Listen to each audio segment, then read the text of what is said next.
ഞാനൊരു റോസാപ്പൂവൊക്കെ പിടിച്ച് ഇങ്ങനെ കാറ്റത്താടി ഒലഞ്ഞ് നിൽക്കുന്നുണ്ടല്ലോ, ഒരു നവവധുവിനെയും വരനെയും കാണാൻ വേണ്ടിയിട്ടാണ് കേട്ടോ. നമ്മൾ നിൽക്കുന്ന എവിടെയാണെന്നറിയാവോ? ഒരു പഞ്ചായത്ത് ഓഫീസിൻ്റെ ഫ്രണ്ടിൽ. ഉള്ളിൽ കല്യാണം നടന്നുകൊണ്ടിരിക്കുകയാണ്. അങ്ങോട്ട് ആരെയും കയറ്റിയൊന്നും വിടത്തില്ല. അപ്പോൾ അവർ കല്യാണമൊക്കെ കഴിഞ്ഞ് വെളിയിൽ വരാൻ വേണ്ടിയിട്ട് വെയിറ്റ് ചെയ്ത് നിൽക്കുകയാണ്. 4 മണിക്കായിരുന്നു കല്യാണം. 4:30 ആകുമ്പോഴത്തേക്കും ഉള്ളിലെ പേപ്പർ വർക്കുകളും കാര്യങ്ങളും ഒക്കെ കഴിഞ്ഞ് അവർ വെളിയിൽ വരും എന്നുള്ളതായിരുന്നു പറഞ്ഞിരുന്നത്.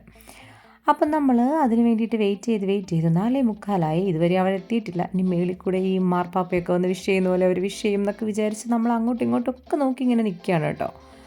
അങ്ങനെ 5 മണിയൊക്കെ ആയപ്പോഴത്തേക്കും അവരെത്തി. പിന്നെ റിബണൊക്കെ കട്ട് ചെയ്ത് അവർക്ക് വേണ്ടി ഒരുക്കി വെച്ചിരിക്കുന്ന ഒരു സർപ്രൈസ് ഉണ്ടായിരുന്നു. അതും കട്ട് ചെയ്തെടുത്ത് അങ്ങനെ നമ്മൾ കല്യാണമൊക്കെ ആഘോഷിച്ചു.